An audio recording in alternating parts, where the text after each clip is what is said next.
প্রত্যেককে জানাই জয় যিশু। মহান ঈশ্বরকে ধন্যবাদ জানাই।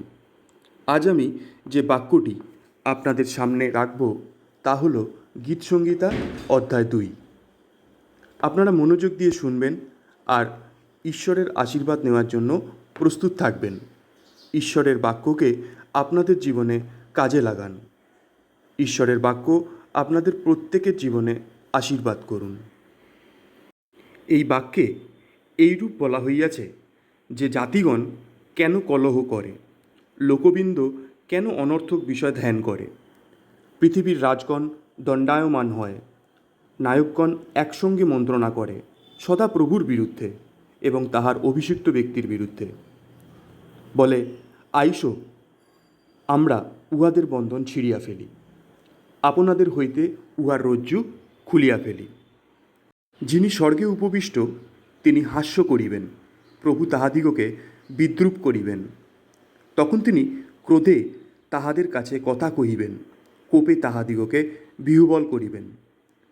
আমি আমার রাজাকে স্থাপন করিয়াছি আমার পবিত্র সিয়ন পর্বতে, আমি সেই বিধির বৃত্তান্ত প্রচার করিব। সদাপ্রভু আমাকে কহিলেন, তুমি আমার পুত্র, অদ্য আমি তোমাকে জন্ম দিয়াছি। আমার নিকটে যাচনা করো, আমি জাতিগণকে তোমার দায়াংশ করিব, পৃথিবীর প্রান্ত সকল তোমার অধিকারে আনিয়া দিব। তুমি লৌহদণ্ড দ্বারা তাহাদিগকে ভাঙিবে, কুম্ভকারের পাত্রের ন্যায় খণ্ড বিখণ্ড করিবে।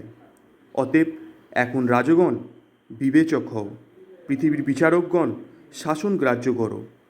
তোমরা সবয়ে সদাপ্রভুর আরাধনা করো, সম্পর্কে উল্লাস করো।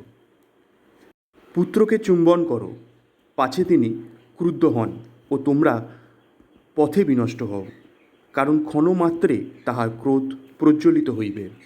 ধন্য তাহারা সকলে যাহারা তাহার শরণাপন্ন। ঈশ্বরের সন্তানরা, আসুন আমরা এই গীতসংহিতা অধ্যায় 2 বিশ্লেষণ ও ব্যাখ্যা করি।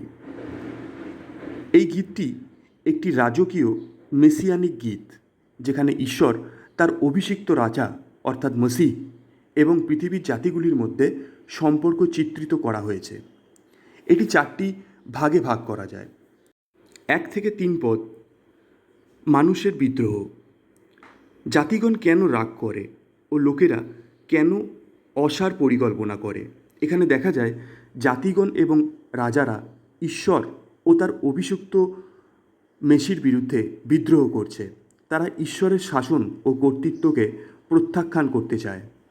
উহার বাঁধন ছিঁড়িয়া ফেলি, এটি বোঝায় তারা ঈশ্বরের নিয়ম ও আদেশকে এক প্রকার শৃঙ্খল বলে মনে করছে এবং তা থেকে মুক্তি পেতে চায়। মানুষ প্রায়ই ভাবে ঈশ্বরের আদেশ তাদের স্বাধীনতায় বাধা দেয়, অথচ সেই আদেশই প্রকৃত শান্তি ও মুক্তি দেয়। 4 থেকে 6 পদ ঈশ্বরের প্রতিক্রিয়া, যিনি স্বর্গে বিরাজ করেন তিনি হাসেন। ঈশ্বরের ক্ষমতার সামনে এই বিদ্রোহ হাস্যকর। তিনি চিন্তিত নন, কারণ তার কর্তৃত্ব চিরন্তন। এরপর ঈশ্বর বলেন, আমি তো আমার রাজাকে স্থাপন করিয়াছি। এটি ঈশ্বরের ঘোষণা। মসিহ বা রাজা, যিনি সিয়নে রাজত্ব করবেন, ইতিমধ্যেই তাকে নিযুক্ত করিয়াছি। 7 থেকে 9 পদ রাজা বা মসিহের ভাষণ, তুমি আমার পুত্র, আজ আমি তোমাকে উৎপন্ন করিলাম। এটি ঈশ্বর ও রাজাধিরাজের সম্পর্ক প্রকাশ করে। এখানে পুত্র মানে ঈশ্বরের পক্ষ থেকে মনোনীত ও স্নেহভাজন। এই আয়াতটি নবী শাস্ত্রের মধ্যে যীশুখ্রিস্টের সঙ্গে সম্পর্কিত করে দেখা হয়। ঈশ্বর তাকে প্রতিশ্রুতি দেন যে সমস্ত জাতি তার উত্তরাধিকার হবে এবং তিনি লৌহদণ্ডে শাসন করবেন, অর্থাৎ কঠোর, ন্যায়সঙ্গত ও শক্তিশালী নেতৃত্ব দেবেন। 10 থেকে 12 পদ সতর্কবাণী ও আহ্বান, হে রাজগণ, এখনও বুদ্ধিমান হও। এই অংশে বিশ্ব নেতাদের ও জনগণকে ঈশ্বরের প্রতি ভয় ও শ্রদ্ধা প্রদর্শন করার আহ্বান জানানো হয়েছে। ভয়ের সহিত সেবা করো, কাঁপিতে কাঁপিতে উল্লাস করো। এটি বোঝায় ঈশ্বরের পবিত্রতা ও শক্তির সামনে একজন মানুষের উচিত নম্র ও শ্রদ্ধাশীল থাকা। পুত্রকে চুম্বন করো, এটি আনুগত্য, প্রেম ও স্বীকৃতির প্রতীক। ঈশ্বরের পুত্রকে অর্থাৎ মসিহকে গ্রহণ না করলে ধ্বংস অনিবার্য। শেষে বলা হয়েছে, ধন্য সকলেই যারা তার আশ্রয় নেয়। এটি শান্তি ও নিরাপত্তার এক আশ্বাস, যা শুধুমাত্র ঈশ্বরের শাসনের মধ্যেই পাওয়া যায়।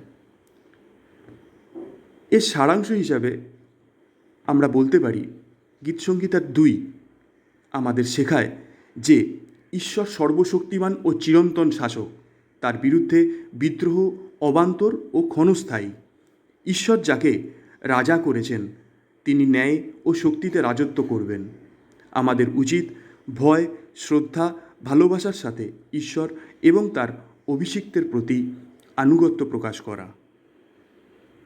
ঈশ্বরের সন্তানগণ, যদি আপনাদের ভালো লাগে তাহলে দয়া করে আপনারা আমার চ্যানেলটিকে সাবস্ক্রাইব করুন আর শেয়ার করুন, যাতে ঈশ্বরের বাক্য সকলের ঘরে ঘরে পৌঁছে যায়।